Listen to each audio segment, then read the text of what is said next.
Hello friends, welcome back to my channel. আশা করি তোমরা সবাই খুব ভালো আছো, সুস্থ আছো। আমি ভালো আছি এবং সুস্থই আছি। আচ্ছা, কন্টেন্টে যাওয়ার আগে আমি তোমাদেরকে একটা কথা বলে রাখি। গত পরশু আমি একটা লাইভ দেখছিলাম।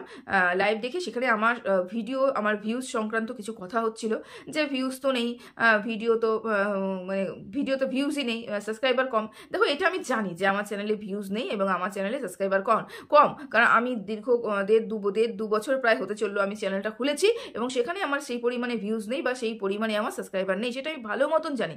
এবং কেন নেই এটাও কিন্তু মুদ্রা কথা। কেন নেই? সবার চ্যানেলে ভিউজ বেশি, সবার চ্যানেলে মানে ভিউজ তুলনামূলকভাবে ভিউজ তো সবারই কম, কিন্তু মানে সবার যেই পরিমাণে ভিউজ হয় সেই পরিমাণে ভিউজ আমার হয় না। এটা কেন হয়? তারপর কেন আমার সাবস্ক্রাইবার এখনো পর্যন্ত বাড়লো না, এখনো পর্যন্ত বাড়লো না? এটার পিছনে কিন্তু একটা কারণ রয়েছে, সেটা হচ্ছে আমার রেগুলারিটি নেই, একদম নেই। আমি নিয়মিত এখানে ভিডিও দিতে পারি না, ভিডিও দেওয়ার চেষ্টা প্রাণ করি কিন্তু ভিডিও দিতে পারি না। তোমাদের এগুলো জেনে রাখা দরকার। তোমরা ভাববে যে আমি একটু কেয়ারলেস আছি, বা আমি কেয়ারলেস মানে অলস বশত হয়তো ভিডিও দিচ্ছি না, না এরকম কোনো ব্যাপার নয়। তোমরা জানলে পরে অবাক হয়ে যাবে। কিছু কিছু মানুষ তোমরা জানো, যারা আমার ব্লগ একটা দুটো দেখেছো, আমি ব্লগও শ্যুট করতে পারি না, যারা দেখেছো তারা জানো যে আমি কি পরিমাণে ব্যস্ত থাকি।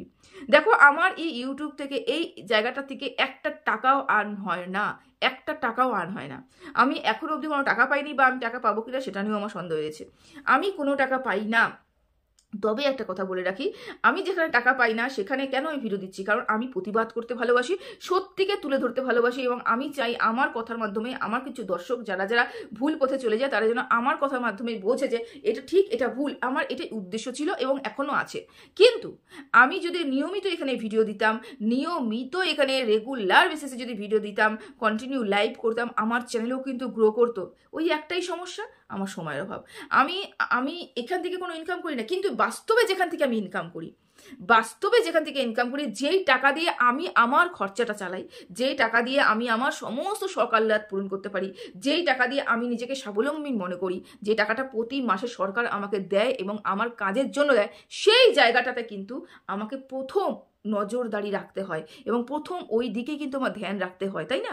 এবার তোমরা বলবে এটা স্বাভাবিক কথা, যেখান থেকে আমি প্রতি মাসে টাকা পাচ্ছি, যেই কর্মস্থান আমার রয়েছে, যেখান থেকে আমার ইনকাম, সেই জায়গাটাকে প্রথম প্রায়োরিটি দেওয়া উচিত। সেই কারণে কিন্তু সেখানটায় এত বেশি আমার কাজের চাপ রয়েছে, আমি ইচ্ছা করলেও ভিডিও দেওয়া সম্ভব হয় না। আমি চাচ্ছি আমি ভিডিও দিই, আমি দেখছি সবার ভিডিও, দেওয়ার সময় নেই, আধা ঘন্টাও সময় নেই যে আমি এখানে বসে দুটো ভিডিও করবো। জানো এখন কটা বাজে? এখন বাজে পুরো রাত্রি 1:45 আমি ভিডিও করতে বসেছি। বোঝো তাহলে, আমি নিজের কাজটা করছি, অন্যেরও কাজ ভারপ্রাপ্ত আমাকে দেওয়া হয়েছে, আমি ভারপ্রাপ্ত অন্যেরও কাজ করছি, মানে আমাকেও ভার দেওয়া হয়েছে। ভাবো তাহলে আমার কি পরিমাণে প্রেশার কাজের রয়েছে। তার মানে বাড়িতে দুটো ছেলে রয়েছে, আমার 3টে ছেলে মেয়ে, আমার নিজের দুটো ছেলে মেয়ের সাথে আমার শাশুড়ি মাও আমার বড় মেয়ে, আমার তিনটে ছেলে মেয়েকে সামলাতে হয়, নিজের কর্মস্থান সামলাতে হয়, তারপরে বাড়ির যাবতীয় কাজ সামলাতে হয়। এই কারণে কিন্তু আমি রেগুলার বেসিসে ভিডিও দিতে পারি না। আমি যদি বলি তোমাদেরকে 10টায় ভিডিও দেবো, আমার ভিডিও দেওয়ার টাইম হবে 12টা। আমি যদি বলি আজকে 3টে ভিডিও দেবো, আমার পক্ষে সম্ভবই নয়। আমি একটা দিতে গিয়েই আমার লেজে গবরে অবস্থা হয়ে যায়, বুঝতে পেরেছো? যেদিনকে মনে করো যে 2-3টে ভিডিও দিচ্ছি, সেদিনকে মনে করো যে ওদিকে আমার ছুটি আছে, বা কোনো কারণে ওদিকের কাজ আমি করিনি আজকে, বা বন্ধ আছে, বা কোনো কারণে আমি ছুটি পেয়েছি কোনো কাজের থেকে, বুঝতে পেরেছো, বিরত পেয়েছি। এই কারণে আমি যেদিনকে 2-3টে করে ভিডিও দিতে পারি। যাই হোক, হলো আমার এই কারণের জন্য কিন্তু আমার চ্যানেল গ্রো নেই, শুধু এই কারণের জন্য কিন্তু আমার চ্যানেলে ভিউজ নেই, রিচ ডাউন হয়ে যায়। একদিন ভিডিও না দিলে পরের দিনে রিচ ডাউন হয়ে যায়। আজকে যদি ভিডিও না দিই, আগামীকাল যদি আমি ভিডিও দিই, আমার রিচ ডাউন হয়ে যাবে, ভিউজ হবে না। সেই জন্য আমার ভিডিও নিয়ে, আমার ভিউজ নিয়ে তোমাদের কারো চিন্তা করতে হবে না। আমি জানি আমি কি কাজ করছি, এবং আমি জানি আমার চ্যানেলে কতটুকু ভিউজ আছে, এবং আমি জানি আমার ভিডিওর মধ্যে, আমার কথার মধ্যে আমার বিশ্বাস রয়েছে। আমি যদি ঠিকঠাক করে ভিডিও করি, নিয়মিত ভিডিও করি, নিয়মিত এখানে সময় দিই, আমার চ্যানেলও গ্রো করবে। কিন্তু ওটাই সমস্যা, আমার সময় নেই। এবং যারা যারা করছে তাদের কাছে কাজ আছে, সময় আছে, তারা করতে পারছে, ভালো কথা, তারা করুক। যাই হোক, এটুকুই আমার বলার ছিল। বেশি বকবক আমি আমার নিজের নিয়ে করবো না। দেখো, গতকালে আমি একটা ভিডিও দেখেছি, সেটা হচ্ছে বৌদিকে নিয়ে দুটো কথা আমার বলার আছে। আমি জানি আমি লেটে চলছি, এবং বৌদিকে নিয়ে ভিডিও অলরেডি সবাই করে নিয়েছে, গরম গরম তোমরা সবাই শুনে নিয়েছো। আমার এই ভিডিওটা তোমরা একটু শোনো এবং একটু বোঝার চেষ্টা করো। দেখো, বৌদি গতকাল একটা ভিডিও করে হঠাৎ করে কি বলতে বসলো, বৌদির ফ্রুট ফেসিয়াল, বৌদির স্কিনের এই সমস্যা হয়েছে, ফ্রুট ফেসিয়াল করে বৌদির সমস্ত সমস্যা হচ্ছে, বৌদি মিটমাট করে নিয়েছে। এটা বৌদি কিন্তু বলেছে, বুঝতে পেরেছো? তাহলে বৌদি হঠাৎ করে কেন ফ্রুট ফেসিয়ালের কথা বলতে আসলো? বৌদি তো কদিন আগে যোগা করাচ্ছিল, বৌদি তো যোগা টিচার, তাই না? হঠাৎ করে কেন ফুড ফেসিয়ালের কথা বলতে আসলো? কেন, কিসের জন্য তোমরা বুঝতে পারছো না? দেখো বৌদি গত 2-3 দিন ধরে কোনো ভিডিও দিতে পারছে না। তোমাদেরকে একটু আগে আমি বললাম ভিডিও যদি আমরা না দিই আমার চ্যানেলের রিচ ডাউন হয়ে যায়। যদি গতকাল আমি ভিডিও দিয়ে থাকি 100 ভিউজ হয়ে থাকে, আজকে যদি ভিডিও না দিয়ে থাকি, পরের দিন যদি ভিডিও দেখি, সেই ভিডিও কিন্তু রিচ ডাউন হয়ে যাবে এবং ভিউজের সংখ্যা গিয়ে দাঁড়াবে 50-এ। তার মানে রীতিমতন রিচ ডাউন হয়ে যাচ্ছে। তো বৌদি এখানে একটা চাল চেলেছে যে আমি চ্যানেল ভিডিও করব এবং ভিডিওতে আমি এমন কিছু কথা বলবো যেটাতে আমার রিচটা আপ হয়, মানে মানুষ যারা দৌড়ে দৌড়ে আসে। কোনো একটা কন্ট্রোভার্সি ক্রিয়েটার তো আমাকে দেখবে, কোনো না কোনো কন্ট্রোভার্সি ক্রিয়েটার তো আমাকে ভিডিও দেবে, কারণ আমি কন্ট্রোভার্সি থেকেই উঠে এসেছি। সেজন্য আমি যখন ভিডিও করব কোনো না কোনো কন্ট্রোভার্সি ক্রিয়েটার ভিডিও দেখবে, এবং আমি যদি সেখানে কন্ট্রোভার্সি ছুড়ে দিই তাহলে ওই কন্ট্রোভার্সি ক্রিয়েটার দ্বারা আরও 5টা কন্ট্রোভার্সি ক্রিয়েটারের ভিডিও দেখবে, এবং আরও 5টা কন্ট্রোভার্সি ক্রিয়েটার দ্বারাই কিন্তু আরও 10 জন মানুষ, মানে 5 জন কন্ট্রোভার্সি ক্রিয়েটার যদি দেখে, তাদেরকে যদি পার হেড যদি 2 জন করে দেখে, তো 10 জন মানুষ কিন্তু আমার ভিডিওটা দেখবে। মানে আমার রিচ ডাউন হয়ে গেছিল, আমার রিচ আপ হবে। এই গেমটা কিন্তু বৌদি খেলেছে। বৌদিকে নিয়ে তোমরা যথাযথ প্রত্যেকের মানুষ কি অনেক ভিডিও করেছেন, সবাই যেরকম পেরেছে সেরকম যুক্তি দিয়ে বলেছে। আমি একটা কথা বলতে চাই, বৌদি এখানে ফেসিয়াল নিয়ে যে ভিডিওটা করেছে, এবং ফেসিয়াল নিয়ে বৌদিকে কেউ প্রশ্ন করেছিল কি? এই যে বৌদি এসে ওয়াইটিতে প্রথম কথা বললো, আমি সরি ভিডিও দিতে পারিনি, তোমাদেরকে কথা দিয়েছিলাম ভিডিও দেবো, ভিডিও দিতে পারিনি। আচ্ছা তোমরাই বলো তো, বৌদির চ্যানেলে গিয়ে দেখো তো, বা বৌদির কমেন্ট বক্সে গিয়ে দেখো তো, কোনো একজন মানুষও কি বৌদির কাছ থেকে ফুড ফেসিয়ালের ভিডিও শুনতে চেয়েছে কিনা, জানতে চেয়েছে কিনা? কেউ চায়নি।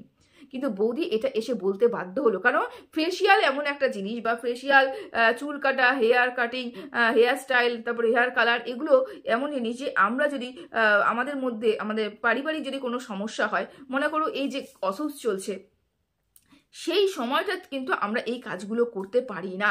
এবং আমি যদি এখন ফেসিয়ালের নাম করে এসে ওয়াইটিতে বলি যে হ্যাঁ আমি করতে চেয়েছিলাম, আমি তোমাদের কাছে প্রেজেন্ট করতে চেয়েছিলাম, কিন্তু আমাকে বারণ করা হয়েছে যে এই মুহূর্তে ফেসিয়াল করা যাবে না, তার মানে আমরা কি ধরে নেব? তার মানে আমরা ধরে নেব যে বেচুর বাড়িতে যেহেতু ওষুধ চলছে, সেই কারণেই কিন্তু আমাদের বৌদিকেও কিন্তু সে বারণ করেছে ফেসিয়াল করতে, কারণ সাবান ইউজ করা যাবে না, সাবান কোনো রকমভাবে ইউজ করা যায় না, 11 দিন পার না হলে সাবান ইউজ করা যায় না। সেই কারণে কিন্তু এই কথাটা, শুধুমাত্র এই কথাটা বলার জন্যই কিন্তু বৌদি ফেসিয়ালের কথাটা উঠিয়েছে। বৌদি এমনি তোমাদেরকে ফেসিয়াল দেখাবে কি দেখাবে না, ফেসিয়াল নিয়ে আসতে পেরেছি কি আসতে পারেনি, এটা কিন্তু বৌদি বলতে আসেনি। বৌদি বলতে এসেছে বৌদিকে কেউ বারণ করেছে, মুদ্রা কথা। বৌদি এখানে কন্ট্রোভার্সি ছুড়তে এসেছে, এবং কন্ট্রোভার্সি ছুড়ে কিন্তু ভিউজ ইনকাম করতে এসেছে, যেহেতু গত 3 দিন ধরে বৌদি কোনো ভিডিও দেয়নি, এবং সে যেই কথা সেই কাজ, বৌদি কিন্তু ভিউজটা ইনকাম করতে পেরেছে। যেই আন্দাজে তার চ্যানেলের সাবস্ক্রাইবার, তার থেকে কিন্তু অনেক বেশি ভিউজ সে ইনকাম করেছে। হ্যাঁ, সেটা নেগেটিভ ওয়েতে হোক না কেন, ভিউজ তো হয়েছে। মানলাম ও নেগেটিভ বলেছে, মানলাম সবাই নেগেটিভ ভাবেই দেখেছে, কজন পজিটিভ ভাবে দেখেছে? না পক্ষে না বিপক্ষে, কারাও ওকে পজিটিভ ভাবে দেখে না, কিন্তু দেখেছে তো। বৌদি তো এটাই বলে যে আমাকে পজিটিভ ভাবে হোক না কেন, আমাকে ভিউজ দাও, ভিউজ নিয়ে আমার ইনকাম নিয়ে আমার মুদ্রা কথা চিন্তা। আমাকে কে ভালো বললো, আমাকে কে খারাপ বললো, এটা কিন্তু বৌদির উদ্দেশ্য নয়। বৌদির উদ্দেশ্য চ্যানেল গ্রো করা। আমরা কোথাও গিয়ে প্রথম দিন থেকে শুনেছিলাম না, বৌদি শুধুমাত্র চ্যানেল গ্রো করার জন্যই কারোর সাথে জুড়েছিল। আজকে তার প্রমাণিত, বহুবার তার প্রমাণ পেয়েছি যে বৌদি চ্যানেলটা গ্রো করার জন্য এসেছে, বৌদি চ্যানেলটা গ্রো করার জন্য এখানে এসেছে, এবং তার প্রমাণ বহুবার বৌদি নিজেই দিয়েছে। আরও একটা প্রমাণ গতকাল দিয়ে দিয়েছে যে বৌদি কেন ফেসিয়ালটা করতে পারছে না। দেখো এখানে বৌদি কিন্তু পরিষ্কার করে বললো না যে আমাকে কে ফেসিয়াল করতে বারণ করেছে, এটা বলেনি কিন্তু। আর এইদিকে যার নামে আমরা বলছি সেই বারণ করেছে ফেসিয়াল করতে, এবং সে কিন্তু কোনোদিনও স্বীকারই করেনি বৌদির সাথে তার সম্পর্ক রয়েছে। কিন্তু আমরা যেহেতু কন্ট্রোভার্সি করি, এবং যারা দর্শক তারা সব ভালো মতনই বুঝে গেছে এর সাথে এর কি সম্পর্ক রয়েছে, এবং সেখানে স্বীকৃতি দান করেছে ওই পাতানো বোন কিমা। সেই জন্য আমাদের কিন্তু 2-2 4 মিলাতে কোনো অসুবিধা হয়নি যে বৌদির সাথে আমাদের খোকাবাবুর কোনো সম্পর্ক রয়েছে, একদম অসুবিধা হয়নি। তবে এখানে আমার বলার কথা যে অসুচ তখনই পালন করা হয় যখন গোত্রান্তর হয়, মানে আমি এক গোত্র থেকে আরেক গোত্রে পৌঁছে যাব। মানে আমার যদি আজকে যেই গোত্রটা বাপের বাড়িতে ছিল সেই গোত্র থেকে কিন্তু আমি যদি আমার শ্বশুরবাড়ির গোত্রে নাই আসি, তাহলে আমি শ্বশুরবাড়িতে যদি কোনো সমস্যা হয় আমি কেন সেটাকে পালন করব, তাই না? এবং গোত্রান্তর হলে পরেই কিন্তু আমরা একই গোত্রে এসে গেলেই কিন্তু আমাদের এই অসুচ সেই সব পালন করা হয়, এগুলোই পালন করতে হয়, এটা নিয়ম, আমাদের এখানকার নিয়ম এটা। তাহলে বৌদি কেন হঠাৎ করে এই কথাটা বললো? তাহলে কি বৌদির সাথে যেই কথাগুলো বেরিয়ে আসছিল, যেই কথাগুলো টুকিটাকি বলেছিল, যেই কথাটা এই আমাদের হচ্ছে ঢেরস তার চ্যানেলে বলেছিল এবং লাভ রিয়াক্ট দিয়ে বুঝিয়ে দিয়েছিল যে কোথাও কিছু হয়েছে, কোথাও কিছু দানদুন হয়ে গেছে, তাহলে কি সেটা সত্যি ছিল? আচ্ছা তোমরাই বলো তো, এটা কি কোনো রকম ভাবে বাস্তব? দেখো আমি একটা কথা বলতে পারি, সব জায়গায় কিন্তু রেজিস্ট্রি ম্যারেজ অবশ্য অনিবার্য হওয়া তো প্রয়োজনই, ভীষণ পরিমাণে প্রয়োজন, কিন্তু কিছু কিছু ক্ষেত্রে মানে যারা যারা আছে গ্রাম্য জায়গাগুলো, একদম গ্রামের জায়গাগুলো, তারা কিন্তু রেজিস্ট্রি ম্যারেজ থেকে প্রাধান্য দেয়, সিঁদুর দানকেই বেশি প্রাধান্য দেয়, তোমরা কিন্তু জানো। তো অনেক ক্ষেত্রে আমরা দেখতে পাই যে মানে আমরা অনেক ক্ষেত্রে দেখতে পাই, বুঝতে পারছি আমি কি বলছি, অনেক ক্ষেত্রে দেখতে পাই যে এরকম সিঁদুর দান দিয়েই প্রথমে বিয়েটা সম্পূর্ণ হয়ে গেল, তারপরে 1-1.5-2 বছর পরে তারপর রেজিস্ট্রিটা হলো, এটাও কিন্তু হয়, বুঝতে পেরেছো?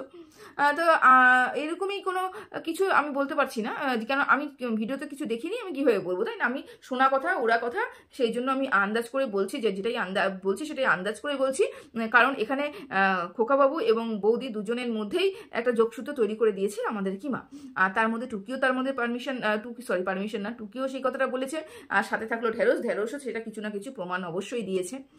সেটাই বললাম যে গোত্রান্তর তাহলে কি হয়ে গেছে? গোত্রান্তর হয়ে যাওয়া মানেই কিন্তু একই গোত্রে পৌঁছে যাওয়া, একই গোত্রে যদি কেউ মারা যায় তাহলে আমাদের অসুচ পালন করতে হয়, না হলে অসুচ পালন কিসের জন্য হয়? তাহলে ন্যাকামি ছাড়া আর কিছুই নয়, যে আমি তোমাকে ভালোবাসি, শুধুমাত্র ভালোবাসার সম্পর্ক, এবং আমি তোমাকে বলবো যে আমি যতদিন আমি অসুচ পালন করছি তুমিও ততদিন অসুচ পালন করো, তার মানে এগুলো কি ন্যাকামি? এগুলো ন্যাকামি ছাড়া কিছু নয় আর কি, বাস্তব কথা যেটা। তোমরা পরিষ্কার করে বুঝতেই পারছো যে আমি কি বলতে চাইছি, যে এক জায়গায় ডিভোর্স হবে, তার 1-2 দিনও লাগবে না, বা ডিভোর্স এই যে না হওয়ার পেছনে যে কারণটা, এই কারণটা কিন্তু খোকাবাবুই ছিল, খোকাবাবুই কিন্তু বলেছিল, এবং তার দর্শকদের পাল্লায় পরেই বলেছিল ডিভোর্স দেবো না, দেখি না কতদিন কি করতে পারে, মনে পড়ে সেই কথাগুলো। তারপরে কিন্তু খোকাবাবুই কিন্তু বারবার করে বলছে ডিভোর্স দিয়ে দাও, এবং কিমাকে দিয়েও বারবার করে বলিয়েছে কি ডিভোর্স দিয়ে দাও, ডিভোর্স দিয়ে দাও, ডিভোর্স দিয়ে দাও, ডিভোর্স দিয়ে দাও। কারণ কি ডিভোর্স হবে, আমি যে কাজটা অর্ধেক সম্পূর্ণ করে রেখেছি সেই কাজটা আমি ফুলফিল করবো এবং পুরোপুরি সম্পন্ন করব। যাই হোক, সেটা তাদের ব্যক্তিগত ব্যাপার, ব্যক্তিগত চয়েস, আমি কেন সেই বিষয়ে কথা বলতে যাব না। আমি ওটাই বলবো যেটা আমাদের সোশ্যাল মিডিয়াতে দেখা যাচ্ছে, যেটা আমাদের সোশ্যাল মিডিয়াতে শোনা যাচ্ছে। তো সোশ্যাল মিডিয়াতে দেখা যাচ্ছে এবং শোনা যাচ্ছে যে বৌদিকে কেউ বারণ করেছে, কিন্তু বৌদি বললো না কে বারণ করেছে। আমরা মিল ধরিয়ে নিলাম, আমরা মনে করে নিলাম বৌদিকে একজন বারণ করেছে, সেটা হচ্ছে আমাদের খোকাবাবু, যেহেতু খোকাবাবুরই ওয়াইটি। আর এই কথাটা বলার একমাত্র উদ্দেশ্য হচ্ছে ভিউজ ইনকাম করা, এই কথাটা বলার একমাত্র উদ্দেশ্য হচ্ছে চ্যানেলটা গ্রো করা, আরো মানুষের কাছে বৌদির এই মানে কথাগুলো পৌঁছে যাবে এবং বৌদিকে কেউ সাবস্ক্রাইব করবে। তবে একটা কথা বলে রাখি, বৌদি যেই সময়টা এসেছে সেই সময়টা কিন্তু ভরাডুবির সময়, মানে এই সময় ভিউজের সংখ্যা সেই পরিমাণে নেই, আর এই সময় হচ্ছে বেচুরও সেই পরিমাণে চার্ম নেই যেই পরিমাণে প্রথম থেকে ছিল। যদি সেই সময়টাতে আসতো তাহলে বৌদির হতো এতদিনে হয়তো কিছুটা একটা হিললে হতো, তবে খুব বেশি খারাপ যে হয়েছে তা নয়, একটা চ্যানেল দাঁড় করিয়েছে এবং সেখান থেকে ভালো ভিউজ ইনকাম করছে। কেউ চিনুক না চিনুক, আমরা কন্ট্রোভার্সি ক্রিয়েটাররা কিন্তু বৌদিকে চিনি, এবং বৌদিকে টাকা কি বলেছিল বৌদি, বৌদিকে এটিএম হিসেবে ব্যবহার করি। যাই হোক, তবে আরেকটা কথা না খুব জিজ্ঞাসা রয়েছে, সেটা হচ্ছে বৌদি এই যে এতগুলো বাতেলা মেরে গেল, যে এত টাকা দিয়ে ও মুখে ট্রিটমেন্ট করেছে, এত টাকা দিয়ে ও স্কিনে ট্রিটমেন্ট করিয়েছে, এত টাকা খরচ করেছে, এত টাকা এই করেছে, তা এতদিন ধরে তো শুনে আসলাম যে আমাদের সোনু নিগম সব বাড়ি ভাড়া টাকা খরচা করতো, সব কিছু খরচা ও করতো, 2800 না কয় টাকা দিয়ে একটা কোন পার্লারে নাকি কাজ করতো, সেখান থেকে ইনকাম হতো, তারপরে আবার কি করতো না করতো, বাইরেতে কোনো ক্লায়েন্ট আসতো ইয়োগা শেখাতো, সেটাও ইউটিউব দেখে শেখাতো, মানে ওভারঅল আমি যেটা জানতে পারলাম মান্থলি হতো 3-3.5 টাকা খরচা। সেখানে আমাদের বৌদি এক একটা ট্রিটমেন্ট 3-3.5 টাকা দিয়ে খরচা করে করতো।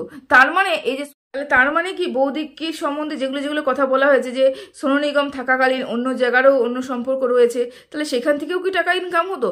জানি না। বৌদি এত বড় বড় লেকচার মেরে গেল না, মানে যে কত টাকাগুলো খরচা হয়েছে, সেই তো 3,500, 4,000, 5,000 টাকা করে একটা ট্রিটমেন্টের কথা বললো। এত টাকা দিয়েও বৌদি শরীরকে ঠিক রেখেছে, মানে স্কিনকে ঠিক রেখেছে, বৌদির কথাটা বলার চেষ্টা করলো। যাই হোক, বাতেলা অনেক শুনলাম, অনেক কিছু বুঝলাম, ওভারঅল যেটা বোঝার চেষ্টা করেছি সেটা আর কিছুই নয়, চ্যানেলে গ্রো করা। বৌদি কন্ট্রোভার্সি দিয়েছে এবং কন্ট্রোভার্সি ক্রিয়েটারদের মাধ্যমে বৌদি নিজের চ্যানেলটাকে গ্রো করতে চাইছে, এর থেকে বেশি আর কিচ্ছু নয়। এটাই করতে বৌদি ওয়াইটিতে এসেছে, বুঝতে পেরেছো? তো সবাই ভালো থেকো, সুস্থ থেকো। এর বেশি বড় ভিডিওটা আমি করতে পারলাম না। সবাই ভালো থেকো, টাটা।